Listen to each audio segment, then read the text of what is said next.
안녕하세요. 저는 여수에 거주하고 있는 30대 여자입니다. 작년 10월 가을에 결혼해 이제 겨우 결혼 5개월 차에 접어든 새댁인 저에게 지난 4개월이 4년으로 느껴질 만큼 길고도 힘든 시간을 겪었습니다. 이게 액땜인 건지 아니면 고생 시작이라는 의미를 알리는 신호탄인 건진 몰라도 제가 지난 4개월간 겪은 이야기를 한번 해보겠습니다. 제가 고등학교 2학년에 올라갈 때쯤 아빠가 돌아가셨는데 평생 일 한 번 해본 적 없고 부모님에게서도 남편에게서도 귀한 대접 받고 살아온 저희 엄마가 가장이 되어버리는 일이 생기고 말았습니다. 어쨌든 엄마는 저희 자식들을 먹여 살리기 위해 돈을 벌어야 하긴 했는데 살림 말고는 아무것도 해본 적 없는 엄마가 할 수 있는 일을 찾기란 쉽지 않았습니다. 미영아, 다른 일 못 찾겠고 못하겠으면 그냥 언니 가게 와서 서빙이라도 하면서 돈 벌어보는 게 어떻겠어? 서빙 일 익숙해지면 언니가 우리 식당 조리 비법도 전수해 줄 테니까 일단 걱정하지 말고 언니 가게로 출근해. 갈치 요리 전문 음식점을 운영하고 있는 이모 덕분에 저희 엄마는 일자리를 겨우 구할 수 있었는데 그 일을 시작한 지 1년 만에 저희 외할머니께서 과부가 된 막내딸이 안타깝다며 식당을 하나 차려주셨습니다. 언니한테 물려받은 비법으로 너도 장사 시작해봐라. 너 혼자서 새끼 둘이나 키워야 되고 은진이 곧 있으면 대학도 가야 되는데 네가 무슨 돈으로 애들 대학을 보내겠어? 엄마도 알겠지만 내 성격은 장사하고 그럴 성격이 아니야. 언니 밑에서 일하는 것도 힘든데 내가 장사를 어떻게 하겠어? 그리고 다른 것도 아니고 음식점이라니 나 죽어도 못해. 엄마라는 사람이 못하는 게 어딨어? 못해도 자식들 생각해서라도 해내는 게 엄마 아니여? 나는 뭐 처음부터 잘해서 네 아버지 없이 너희를 먹여 살린 줄 알아? 너 네 새끼들 불쌍하게 살게 하기 싫으면 네가 희생해서라도 애들 먹여 살릴 생각을 해야지. 너 힘들다고 못한다고 하면 네 새끼들 평생 돈 때문에 고생하면서 살 거야. 엄마는 음식점을 운영하는 것에 대해 걱정이 많으셨고 자신 없어 하셨지만 이모들과 할머니의 강요로 억지로 음식점을 오픈하게 됐습니다. 혼자서 음식점을 제대로 운영하지 못하는 엄마를 보며 안타까운 마음이 들었던 저는 고등학교를 다니면서 엄마의 식당 일을 도와줬습니다. 은진아, 그래도 네가 엄마 일 도와줘서 얼마나 다행인지 모른다. 할머니는 너 공부해야 되니까 못 나오게 하라는데 엄마는 너 없이 혼자서 어떻게 하나 싶어. 엄마, 힘들어도 정신 바짝 차리고 하면 실수 없이 잘할 수 있으니까 긴장하지 말고 급한 마음 먹지 말고 여유롭게 하려고 해봐. 그리고 내가 많이 도와줄 테니까 걱정하지 말고. 오히려 제가 엄마를 챙겨야 된다는 책임감에 저는 고등학교를 졸업하고 대학교에 진학을 해서도 엄마 식당에 출근을 하며 엄마를 도와줬습니다. 그렇게 몇 년을 지내다 보니 엄마의 식당 일이 제 일이 되어버려 저는 대학교를 졸업하고 나서는 취업을 하지 않고 엄마와 함께 식당을 운영했습니다. 은진아, 이제 가게도 확장했고 엄마 도와줄 직원들도 많이 생겼으니까 너는 이 일 그만하고 네가 하고 싶어 했던 일 하면서 살아. 엄마 이제 너 없이 혼자서 잘할 수 있을 것 같아. 내가 볼 때도 엄마 이제 나 없이 혼자서 잘할 수 있을 것 같네. 그리고 엄마 옆에서 도와주는 오래된 직원분들도 많으시니까 나 이제 내가 하고 싶은 거 할게. 이렇게 보니까 우리 참 그동안 고생 많았어. 네가 고생 많았지. 그 어린 나이에 어리숙한 엄마 돕느라 얼마나 힘들었니? 너도 네 친구들처럼 하고 싶은 거 많았을 텐데 다 마다하고 엄마 일 도와주고. 사실 혜진이 대학 보낸 것도 엄마가 아니라 유진이 너야. 알지? 알지. 그래서 혜진이 항상 나한테 고마워하고 있잖아. 그리고 엄마 나한테 너무 고마워하지 않아도 돼. 앞으로는 내가 엄마 덕 보고 살 거니까 엄마 각오해야 돼. 서른이 돼서야 저는 대학교에 배운 전공을 살려 처음으로 첫 직장을 얻었는데 그곳에서 저희 엄마 식당의 단골 손님을 만나게 됐습니다. 박은진 씨 어디서 많이 본 얼굴인데? 혹시 교차로 갈치집에서 저 보지 않았어요? 거기서 본 것 같은데. 어머, 선배님 맞아요. 저희 거기서 본 것 같아요. 선배님 일주일에 2번은 꼭 오시지 않았어요? 그리고 맨날 구석 창가 자리에 앉으셨던 분, 그분 맞으시죠? 맞아요. 야, 은진 씨 거기서 일하셨던 분 맞구나. 거기서 아르바이트 했던 거예요? 그때 사장님한테 딸이라는 이야기 들었던 것 같기도 한데, 그 갈치집 사장님 따님 분이세요? 네, 맞아요. 저희 엄마 식당 단골 손님을 여기서 다 뵙네요. 여수 좁은 건 알았지만 여기서 뵈니까 정말 반가운 것 같아요. 선배님, 그 다음에 저희 식당 오실 때 저한테 연락 주세요. 제가 엄마한테 말해서 서비스로 갈치 더 얹어 드릴게요. 일주일에 2번은 꼭 저희 식당에 들렀던 남편이 먼저 저를 알아봐 줬고 저희는 그 계기로 급속도로 가까워진 사이가 됐습니다. 회사에서도 맨날 보고 엄마 식당에서도 일주일에 2번은 보다 보니 정이 들어서였을까요? 저희는 알게 된 지 3달 만에 연애를 시작했죠. 이번 주말에 내가 가서 어머님 식당 일 좀 도와줄게. 이모님 2분이 갑자기 일 그만두셔서 일손 부족하다고 그랬지? 괜찮아 오빠. 내가 나가서 도우면 돼. 그리고 오빠도 알잖아. 나 일 잘해서 혼자서 2인분을 하는 거. 일주일 내내 회사에서 고생했는데 사서 고생하려고 하지 말고 집에서 푹 쉬어. 그리고 나한테 식당 일은 일도 아니야. 요즘 성수기라 관광객들 많아져서 힘들다면서. 나 체력 좋아서 주말에 잠깐 일하는 거야. 나한테 일도 아니니까 내가 나가서 도와줄게. 어머니한테 일손 걱정하지 말라고 전해줘. 남편은 저와 연애하는 동안 저희 엄마 식당 일을 셀 수 없을 정도로 도와줬고 남자 하나 없는 저희 집에 든든한 존재가 되어줬죠. 그래서 그런지 저희 결혼을 저희 당사자들보다 엄마가 먼저 이야기를 꺼내셨습니다. 둘 다 9수도 지났고 번듯한 직장이 있으니 미루지 말고 얼른 결혼해. 그리고 돈 걱정 같은 건 하지 마. 원래 결혼이라는 게 없을 때 시작해서 둘이서 차곡차곡 모으는 그 맛으로 사는 거니까. 엄마, 그건 다 옛말이고 요즘은 돈 없이 결혼하기 힘들어. 집이 하늘에서 뚝 떨어지는 것도 아니고 제일 중요한 게 집인데 무슨 돈으로 집을 구해. 모자라는 건 엄마가 도와줘도 되니까 걱정하지 말고 얼른 날 잡자.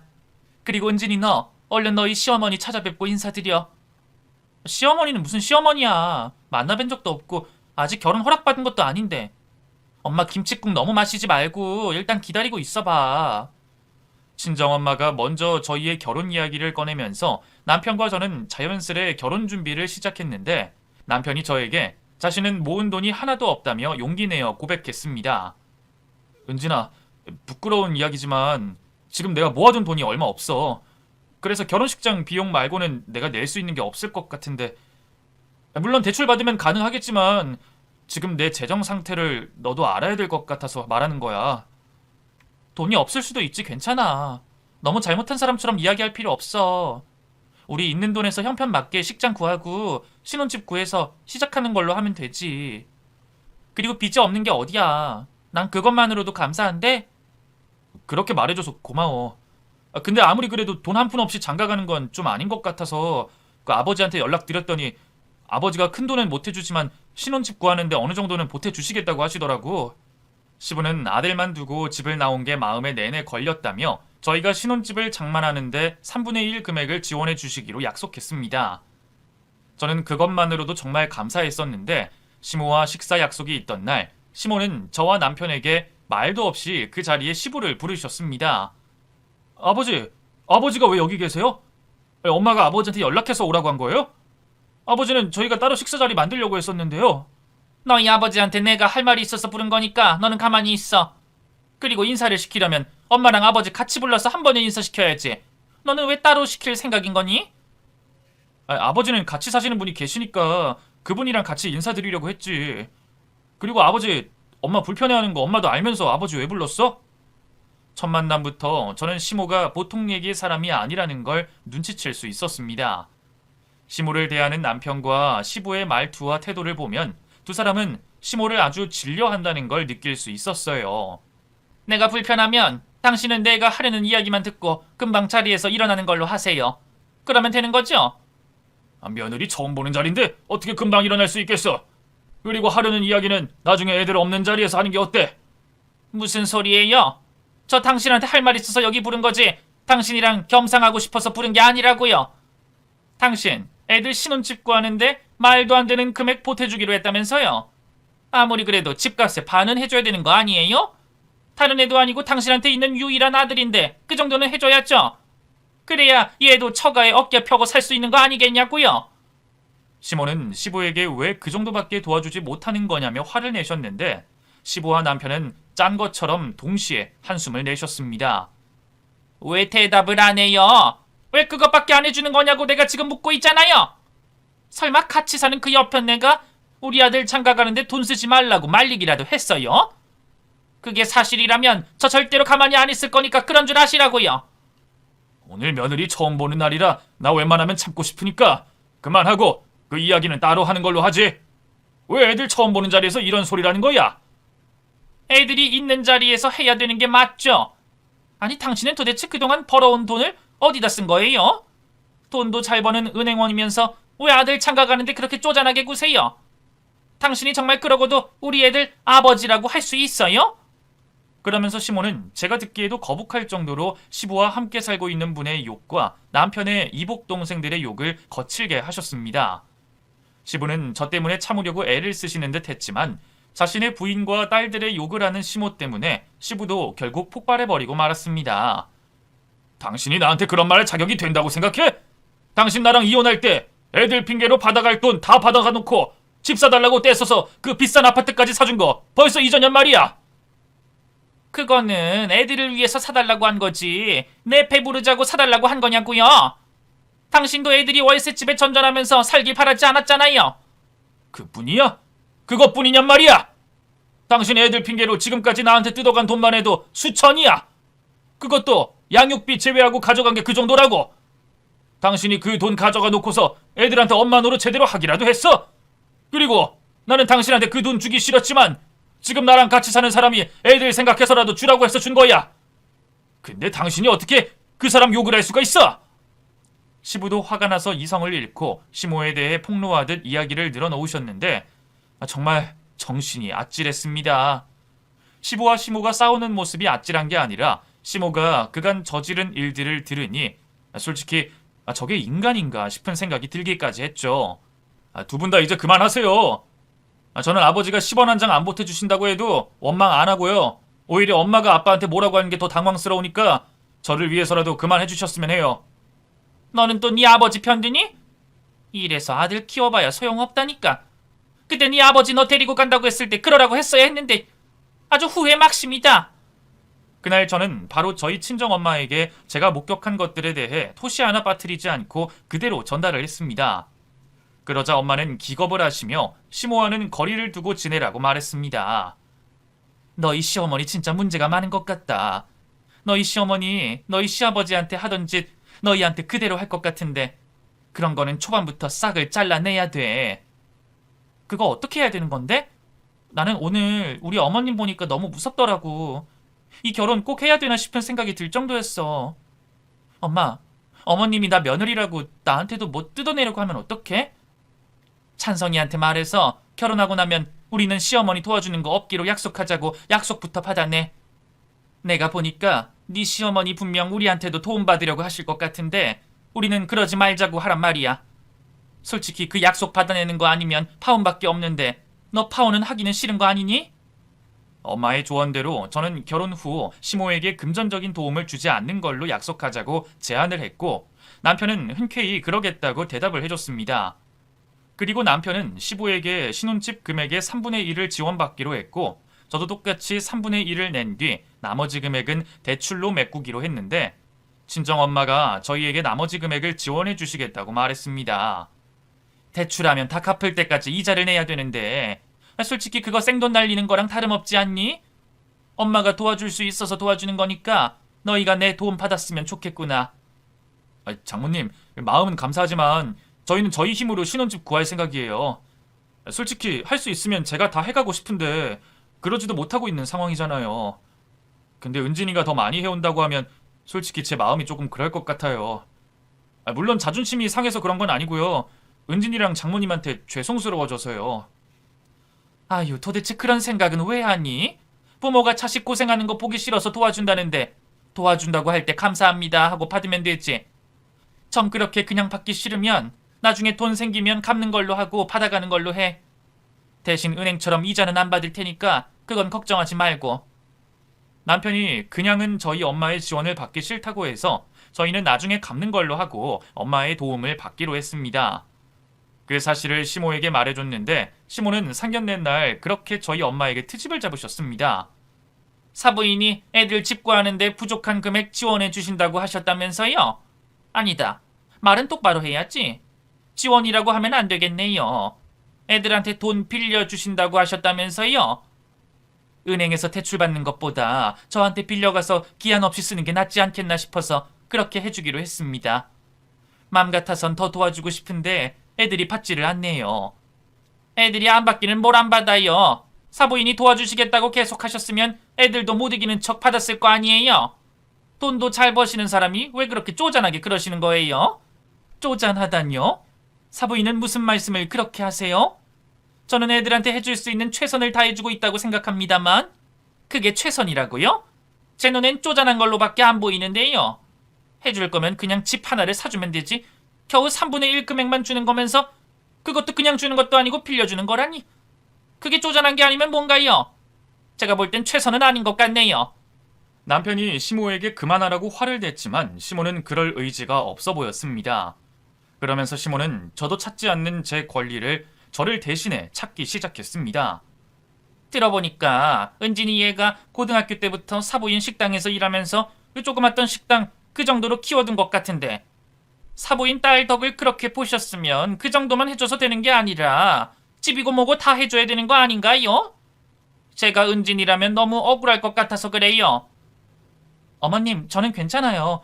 그동안 엄마한테 받은 거 많고 월급도 받으면서 일한 거라 저는 이미 충분히 받을 만큼 받았어요. 아니, 네가 그렇게 청춘 바쳐서 일을 한 거면 더 받아야지. 너도 참 바보로구나. 사부인, 다른 사람한테는 아껴도 자식한테는 아끼지 마시고요. 돈 좀 쓰세요. 지금 버는 돈 죽을 때까지 가져가실 건 아니잖아요. 어머님, 제가 이렇게 부탁드릴 테니까 제발 그만해 주세요. 솔직히 저는 오빠랑 정확히 반반 계산해서 결혼하고 싶은데 그것도 어려우니까 저희 엄마가 도와주는 건데 어머님은 왜 자꾸 저희 엄마를 잘못한 사람으로 몰아가시는 거예요? 오빠랑 저는 저희 엄마한테 정말 감사히 하고 있다고요. 아들 말은 철저히 무시하던 시모는 제 말에 격하게 반응했습니다. 이러다 한 대 맞는 게 아닌가 싶었는데 저도 저희 엄마를 건드리는 시모 때문에 화가 날 만큼 났기에 제가 하고 싶은 말을 다 뱉어버렸습니다.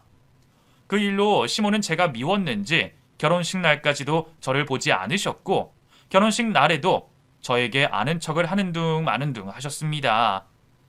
그런데 시모는 저희가 신혼여행을 다녀온 다음 날 저희 집으로 말도 없이 쳐들어오셨죠. 어머님, 오늘 저희가 가서 인사드리려고 했는데 왜 번거롭게 어머님이 오셨어요? 저희 지금 막 나가려던 참이었는데 같이 나가실까요? 신혼집 구경도 할 겸 오늘 하루 여기서 잠도 잘 겸 해서 내가 왔어. 너 내가 너희 집에 있는 게 싫어서 그러는 거야? 아니에요. 저도 조만간 어머님 집으로 초대할 생각이었어요. 근데 오늘 여기서 주무시고 가신다고요? 그래. 내 아들 집에서 내가 자고 간다는데 너 불만 있는 건 아니지? 지금까지 내 옆에 끼고 살던 아들 앞으로 평생 같이 못 산다고 생각하니까 서운해서 하루라도 더 같이 자려고 왔어. 예고 없이 찾아온 시모의 방문에 당황하긴 했지만 시모 말을 들어보니 그럴 수도 있겠다 싶어서 하루 자고 가는 걸 허락했는데 시모는 다음 날이 돼도 집으로 갈 생각을 하지 않았습니다. 거기다 대고 제가 언제 가냐고 물어볼 수가 없어서 두 손 놓고 지켜보고 있었는데 시모는 일주일이 지나도 집으로 돌아갈 생각을 하지 않았습니다. 어머님, 언제쯤 집으로 돌아가실 생각이세요?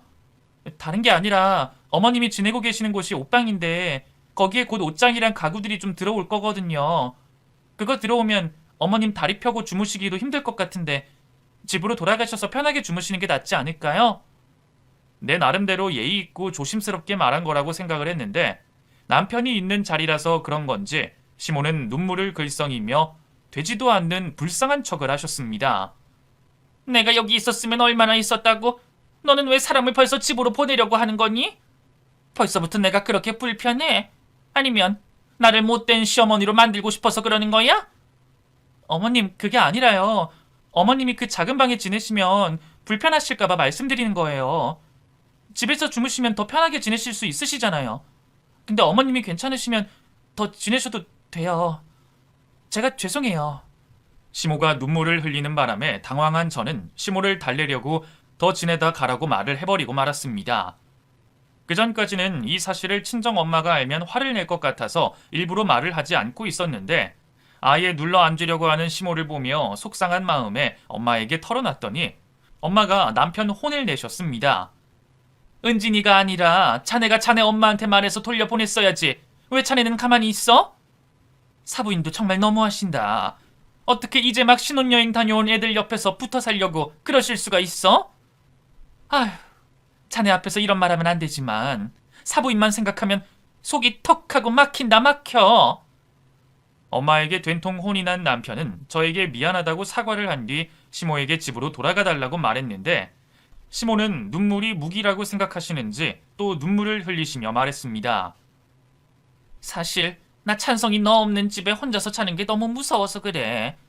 너 신혼여행 가 있는 2주 동안 혼자 지내면서 어찌나 무섭던지. 외로운 것도 외로운 거지만 엄마 너무 무서워서 그래. 아니 없던 겁이 왜 내가 결혼하고 나서야 생겼어?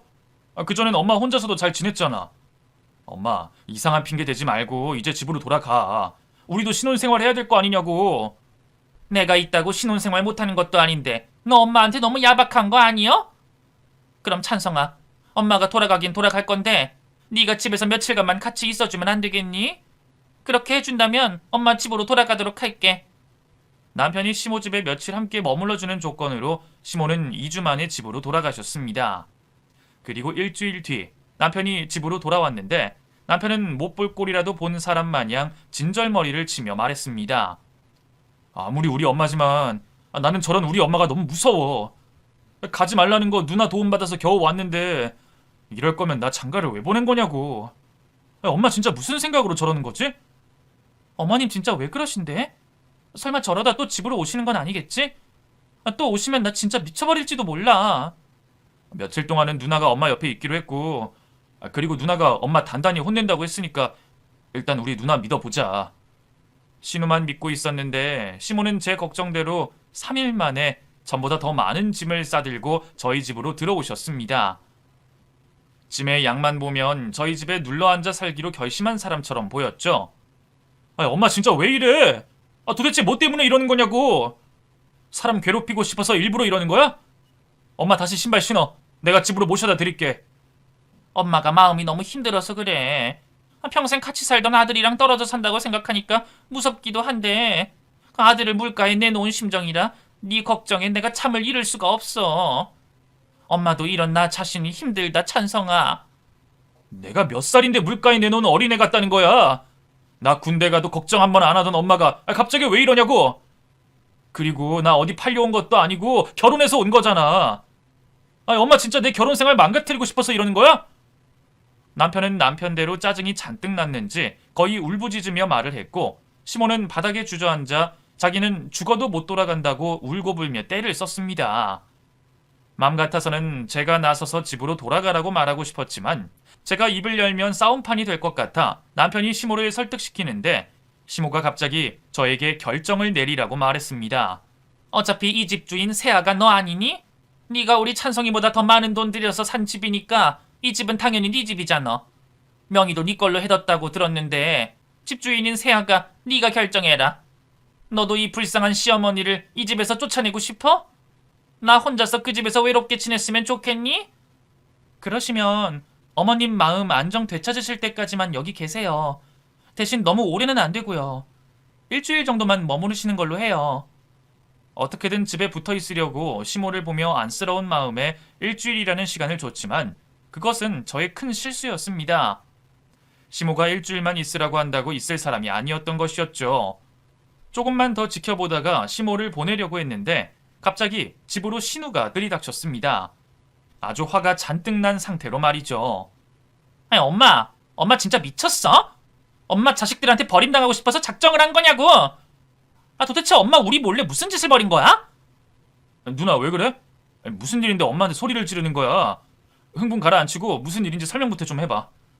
흥분을 가라앉힐래도 가라앉힐 수가 없고 엄마를 불쌍하게 보려고 해도 그럴 수가 없다. 찬성아, 엄마 우리 몰래 집 판 거 너도 몰랐지? 엄마 우리 몰래 집 팔고 갈 곳 없어서 너희 집에 들어온 거였어. 집을 팔았다니? 우리 살던 그 아파트 그 집을 팔았다고? 그거 아버지가 누나랑 내 명의로 사준 집이었잖아. 근데 그걸 엄마가 어떻게 팔아? 아버지가 그 집을 우리 명의로 사줬을 때가 우리 미성년자일 때라 엄마가 아무도 몰래 자기 명의로 바꿔뒀던 거였어. 그리고 너 결혼하기 전부터 부동산에 집 내놓고 우리 몰래 집을 판 거 있지? 아니, 엄마 도대체 이게 어떻게 된 일인지 설명 좀 해봐. 시모는 시부가 신우와 남편에게 사준 집을 거의 도둑질하듯 남에게 팔아 넘겼는데 시모는 고개를 빳빳하게 들고서는 당황해하거나 미안한 기색 하나 없이 뻔뻔하게 말했습니다. 내 명의로 되어 있으면 내 집이지. 내가 내 집 판다는데 네가 왜 화를 내고 따지고 있어? 그리고 내가 남편도 없이 혼자서 너네 키워준 걸 생각하면 너네 당연히 그 집 나한테 줘야 되는 거 아니었니? 적어도 아빠한테는 허락을 받고 명의를 바꿨어야지. 엄마는 지금 자식들한테서 도둑질한 거나 다름없어. 일단 딴 말 필요 없고 당장 그 집 판 돈 내놔. 그 돈 누가 가지던 엄마가 가질 돈은 아니야. 그 돈 이미 다 써서 없어. 가져가 보고 싶으면 가져가 보든지. 나는 그 집 너희들 키워준 몫으로 내가 알아서 챙긴 거니까 되찾고 싶으면 엄마 고소하든지 해봐. 이 나라 대한민국 법이 너네 편들을 들어줄 것 같니? 신우는 시모와 연을 끊겠다고 말하며 돌아갔고 남편은 시모에게 그 어떤 말도 하지 않았습니다. 맘 같아서는 시모를 당장 집에서 쫓아내고 싶지만 어떻게든 버틸 시모라 시모를 쫓아낼 궁리를 해야 된다고 생각했었죠.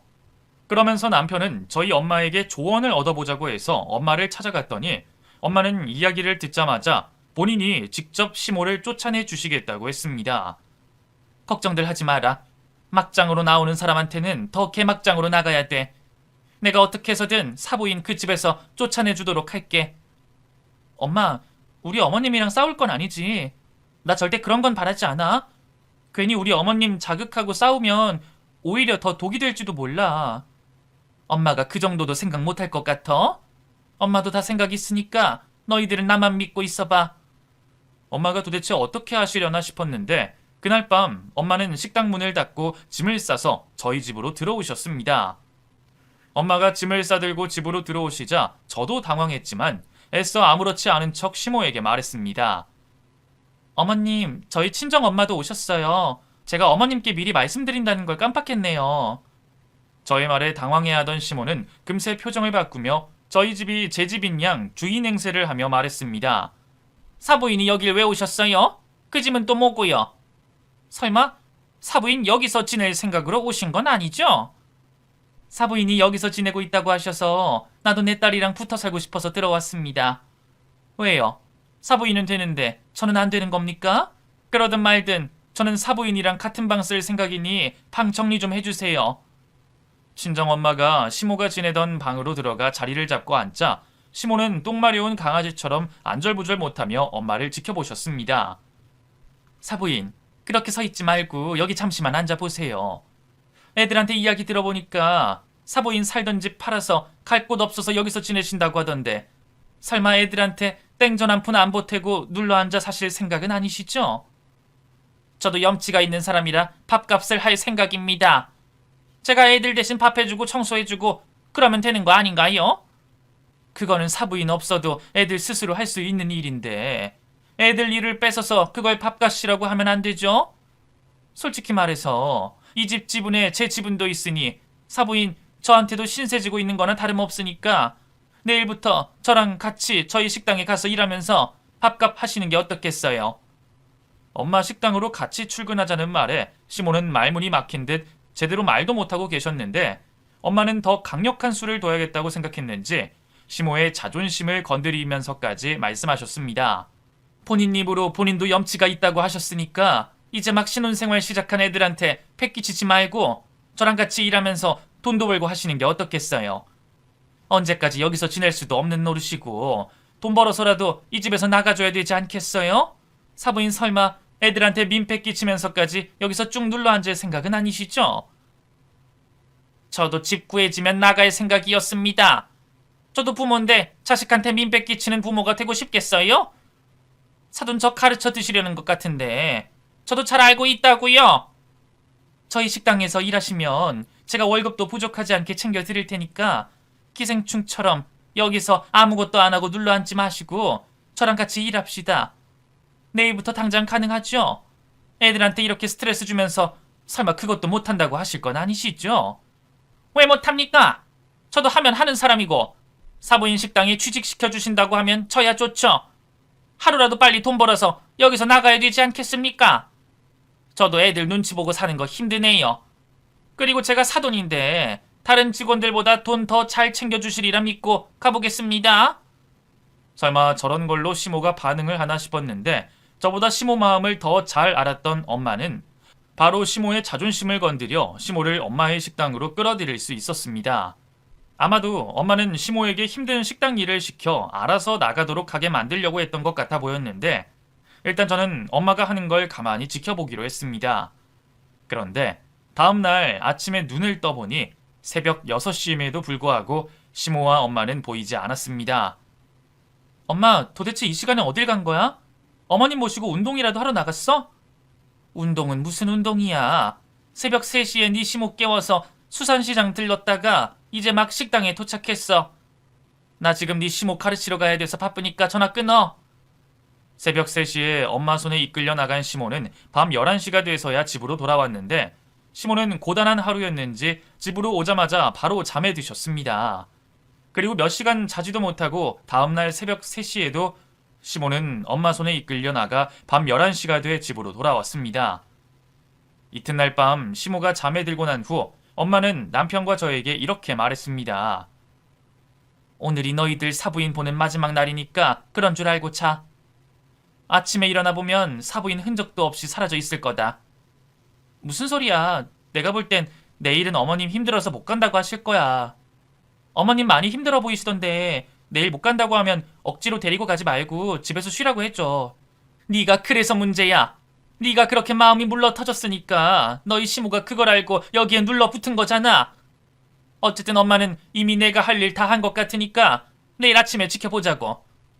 엄마는 확신한 듯 말을 했지만 저희 시모도 만만치 않은 사람이라 저는 시모가 어떻게든 버티든 아니면 술을 써서라도 엄마 손에서 도망을 나오든 할 거라고 예상을 했었는데 다음날 아침에 눈을 떠보니 새벽에 출근을 했어야 할 친정엄마가 거실에서 여유롭게 차를 마시고 계셨습니다.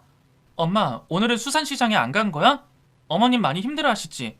오늘 못 가겠다고 하셨어? 눈 떠보니까 너희 시모 없던데? 새벽 1시 조금 넘어서였나? 너희 시모 내 옆에서 꼼지락꼼지락 하더니 짐 싸서 나가더라고. 너 잔다고 못 들었구나. 엄마의 말에 시모가 지내고 있던 옷방으로 달려가 봤더니 엄마 말대로 시모의 흔적은 그 어디에도 남아있지 않았습니다. 새벽 3시부터 밤 11시까지 사람을 그렇게 굴렸는데 어느 누가 버티겠어. 나도 안 하던 짓 하니까 너무 힘들어서 오늘은 출근을 못할 것 같다. 어머님이 독하신 분이셔서 어떻게든 버티실 거라고 생각했는데 이렇게 3일 만에 도망가실 거라고는 정말 상상도 못했어. 너희 시모가 독하다고? 누가 그러니? 내가 볼 때 너희 시모같이 약한 사람은 또 없는 것 같더라. 너희 시모 그냥 목소리만 큰 거야. 언제 또다시 돌아올진 모르겠지만 또 돌아오거든 엄마한테 말해. 내가 그땐 다른 방법으로 쫓아내 줄 테니까. 아빠가 돌아가신 직후에는 고등학생이었던 제가 엄마를 지켜야 된다는 생각을 했었는데 엄마도 아빠가 없는 사이 고생을 많이 하신 건지 이제는 저를 지켜줄 수 있는 든든한 존재가 됐다는 게 신기하고 감동적이었습니다. 그리고 엄마 식당은 이미 갈치를 거래하고 있는 곳이 있어서 따로 수산시장에 들리지 않아도 됐었는데 시모를 고생시킨다고 엄마는 일부러 새벽 3시에 일어나 시모와 함께 고생을 하신 것도 고맙고 미안했죠. 엄마의 덫에 걸려들어 고생만 하다가 결국 저희 신혼집에서 나간 시모가 저는 조금 걱정이 되긴 했지만 아들과 딸인 남편과 신우는 시모가 걱정되지 않는 듯 했습니다. 엄마 집 팔고 나온 돈 다 써버렸다는 거 거짓말이고 그걸로 허튼 짓 하려고 했었던 게 분명해. 그 돈 다 떨어지면 다시 또 여기 찾아올 거니까 그땐 절대로 받아주지 마. 엄마도 정신 좀 차려봐야 돼. 나는 엄마가 벌써부터 무섭다. 근데 엄마 지금 어디서 뭐하고 있을까? 그 돈 이상한 데 쓰면 안 되는데. 엄마라면 분명히 또 그 짓 하고 있는 거겠지? 남편이 말하는 그 짓이 뭔가 싶었는데 얼마 전 남편의 이모님에게서 걸려온 전화를 통해 시모가 하고 있는 그 짓이 뭔지 알게 됐습니다. 아유 찬성아, 네 엄마 또 도박에 미쳐서 집 한 돈 탕진하면서 살고 있다고 하더라. 들어보니까 돈도 거의 다 떨어져서 여기저기 빌리고 있다던데 너한테 피해 안 가게 대책을 좀 세워둬야 될 것 같구나. 내가 어떻게든 너희 엄마 말려보겠지만 너희 엄마 또 사고 칠 것 같으니까 마음 단단히 먹고 있어. 남편에게 들어보니 시모는 젊을 때부터 도박에 빠져 살았고 결혼 후 그것을 억누르고 살다가 남편을 낳고 나서 다시 도박에 손을 대 시부에게 이혼을 당한 것이라고 했습니다. 그리고 시모는 남편과 신우를 인질 삼아 시부에게 돈을 뜯어 도박으로 돈을 탕진했고 그동안 남편이 모은 돈이 없었던 이유도 다 시모 때문이라고 했습니다. 그리고 시모는 남편이 결혼을 하자마자 아들 집에 얹혀 살면 된다는 생각으로 집을 팔아 그 돈을 도박할 생각이었는데 저희 엄마 때문에 저희 집에서 버티지 못하고 나가게 된 것이었죠. 엄마에게 이 사실을 말했더니 엄마는 남편과 저에게 지금 저희가 살고 있는 여수를 떠나는 게 어떻겠냐고 했습니다. 어차피 여수 좁아서 여수 안에서 이사 다니면 사부인 너희 어디 있는지 금방 찾을 거니까 사부인이 못 찾을 곳으로 이사 가는 게 어떻겠어? 엄마, 말이 쉽지 그게 가능하긴 해? 그러려면 회사도 그만둬야 되는데 어머님 때문에 모든 걸 다 포기하고 다른 곳으로 이사를 간다는 게 쉽지가 않아. 그래도 우리 둘 다 여기서 태어나서 평생 여기서 살았는데 지금 이 나이에 어딜 간다는 거야. 엄마가 도와줄게. 엄마가 가게 차려주든지 아니면 너희 일 구할 때까지 생활비 주든지 할 테니까 여수 떠나. 내가 볼 때 사부인 이상한 데서 돈 빌려서 빚만 얻어가지고 올 것 같은데 너 그거 감당할 수 있어? 지서방이랑 이혼할 거 아니면 시모랑 연 끊어서라도 도망가야지. 엄마 말이 맞았습니다. 결혼 전 시모가 도박 중독이었다는 사실을 저에게 말하지 않은 남편이 밉긴 하지만 제가 선택한 사람이니 저는 끝까지 이 사람과 함께하고 싶습니다. 그리고 저희가 잘 살려면 시모를 피해 도망을 가는 게 맞지 않나 싶은 생각이 듭니다. 그런데 제 사연을 제가 써내려가 보니 알겠더군요. 지난 4개월 시모 때문에 힘들었던 건 액땜이 아니라 고생길이 열렸다는 신호탄이라는 것을요. 남편이랑 머리 맞대고 앞으로 어떻게 해야 할지 논의해봐야겠네요. 지금 이 일이 완벽하게 해결이 되면 그때 다시 사연을 보내도록 하겠습니다. 부디 다음번엔 좋은 내용의 이야기로 보낼 수 있길 바라봅니다. 감사합니다.